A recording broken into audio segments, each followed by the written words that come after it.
Hey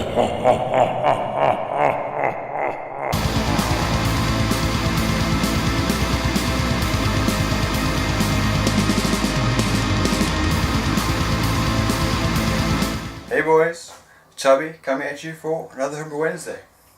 I'm recording this on a Sunday just because it's a bit easier and I can get some good decent light.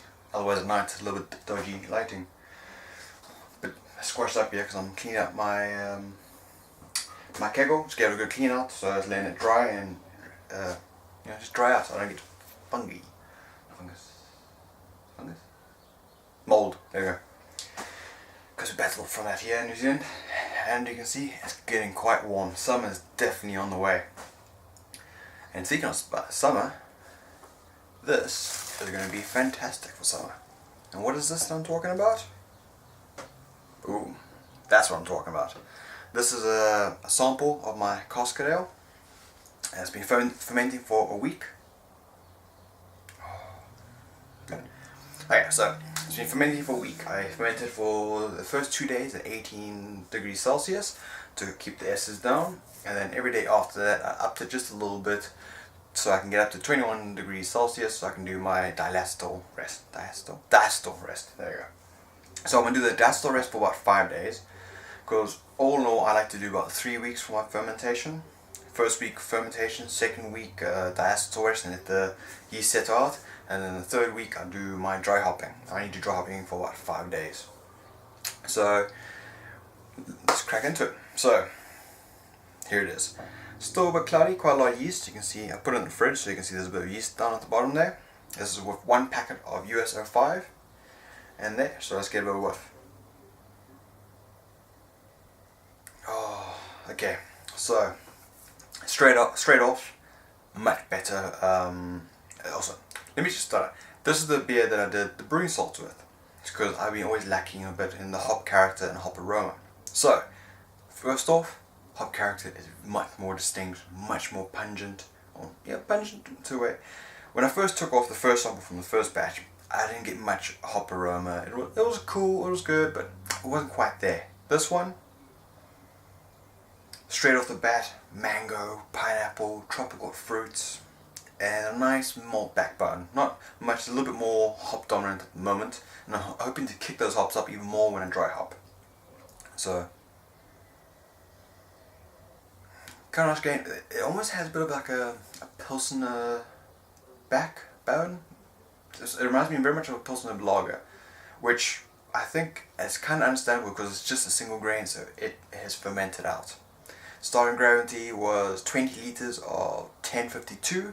I checked the finishing gravity, which I think is finished gravity. I'll check it again a bit later on, and it's 1012. So it's a nice 5.2% sessional beer. But yeah. Oh, a little bit of sweetness. Almost like a little bit of caramel, but I didn't use any caramel malts. So, but let's give it a taste, shall we?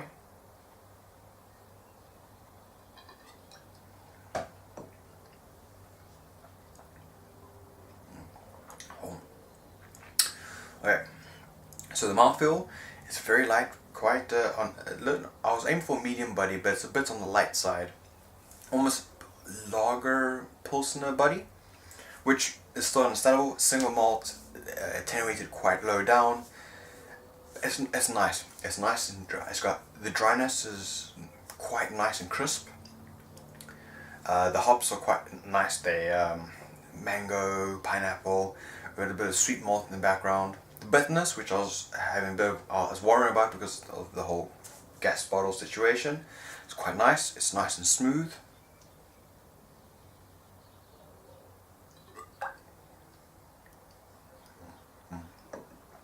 It's quite distinct, quite nice and sharp.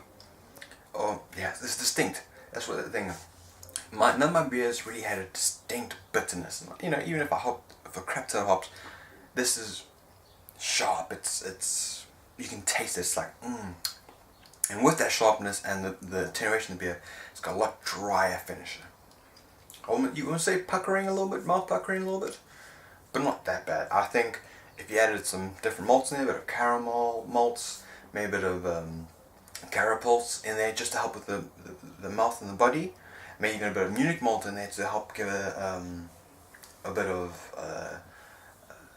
variety in the malt, or a bit of complexity of the malt. Really, really nice. The hops are distinct, it's clean, really nice clean palate. I think once I've dry hopped it, it'll be a really nice American pale ale that I was aiming for. It could do with a little bit more body, given, that's cool, but the hop Christmas hop aroma is there. It's where I want it to be. It can do with more hops, but you know, that's more to adding more hops later in the boil than, you know, I only use 100 grams for 23 liters. If you use 200 grams, wow, this thing will be blowing me, you know, off the scale.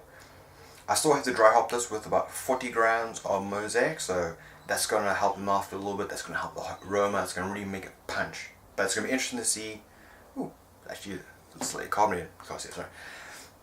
But yes, I had this on a hot summer's day. It's going to go down really nice. The carbonation, the dryness, the hops. Oh.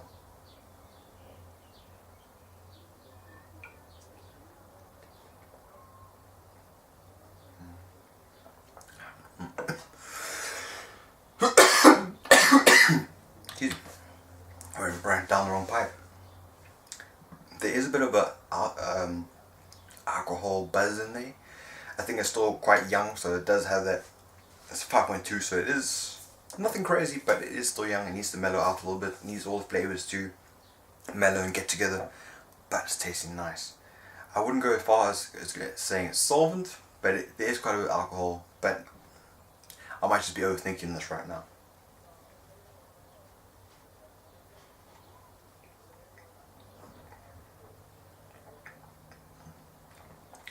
But what I can say is that it's tasty. It's clean, it's bitter, usually quite a nice dry bitter aftertaste. It makes you want to carry on drinking. So I'm still reserving judgment on the whole brewing salts experiment until I've dry hopped it and I've carbonated and I've got that first beer and I can crack it open and give it a go. But it's promising. It is looking promising that these brewing salts are, I don't know if you can see it, but you can see a bit of a, you see little yeasty beasties going up and down. So it is still fermenting a little bit, still steady fermentation going. There's a little bit of krausen still on top, so it might drop down another couple of points. But come Monday, I will, still I'm gonna let it sit for another week, dry hop it, keg it, and then let it sit for a bit, and then start tasting it and see how it comes. I'm going to be brewing my Pale Death Ale next. I'm going to be changing up the malts a little bit, I'm going to be changing up the hop a bit, and I'm going to be adding brew salt. But I have high hopes. I really think that my Pale Death Ale is going to start really getting to the point where I like it more, or where I want it to be. It's a good beer, but it does need tweaks. But that's I'm going to leave you to it. Alright, what else? I've also started trying something called kombucha. Yeah, I'm not going to explain it. I'll try and show it to you later on once I get a decent mother. But if you want to know, Google it. It's interesting. It's something else. I also did some cold brew coffee, which is a fantastic way to get some coffee, easy. If you check out my shadowbeast.co.nz, there's a blog entry about it, so go check that out. Cat's going to cry in a minute. But yeah, oh, I think I told you. I just want to say thank you to everybody who subscribed, thank you to everybody who comments. I really appreciate it. I'm trying to watch a lot more videos and leave comments now because I have a little bit more time. Shush! Cat. So, but thanks guys. Thank you for liking my videos. Thank you for subscribing. I'm close to 500 subscribers, so thanks guys. I really do appreciate it. And I'll be trying to brew more beer. On my last video I said I was going to use the yeast cake from this beer to make the PDA. But because I'm dry hopping, I'm not going to do that. But there's also another thought. If I have 2 kegs on tap, it means I have a lot more beer to drink, so it's going to take me longer to brew. So the thinking now is to get this beer, keg it up, drink it some, use the beer gun, bottle it up, and then I have beers to drink, but then I can brew another beer and do the exact same thing. So just do a bit of a cycle like that. Shush! Don't know if you can hear that, but so I'm going to hopefully cycle the beers like that so I can actually brew more often, but then still get a bit more tasters. I think think I might do a smash beer one more time after this, but I might change up the hop, and I've got an idea. Sorry, I'm rambling, please excuse me. My idea is to do a 20 litre batch, but then split it off into a 5 litre, 5 litre and a 10 litre batch. One I'm going to put a Saison yeast in, one I'm going to put a Belgium yeast in, and one I'm going to put another yeast in. I'm not sure which one, but I'll put another yeast in. I might just put USO5 so I can see what that hop tastes like with these malts. But yes, these are all plans, these are all going to come about. I'm going to finish this because this is tasting damn good, and this is only a week later. So, it's also been sitting, it was a lot more pungent earlier. But yes, thanks guys, thank you again, I really do appreciate you guys watching and subscribing and commenting. Remember, keep it epic, keep it metal, drink beer, add brewing salts, that shit works. I think. I'll let you know. Cheers boys.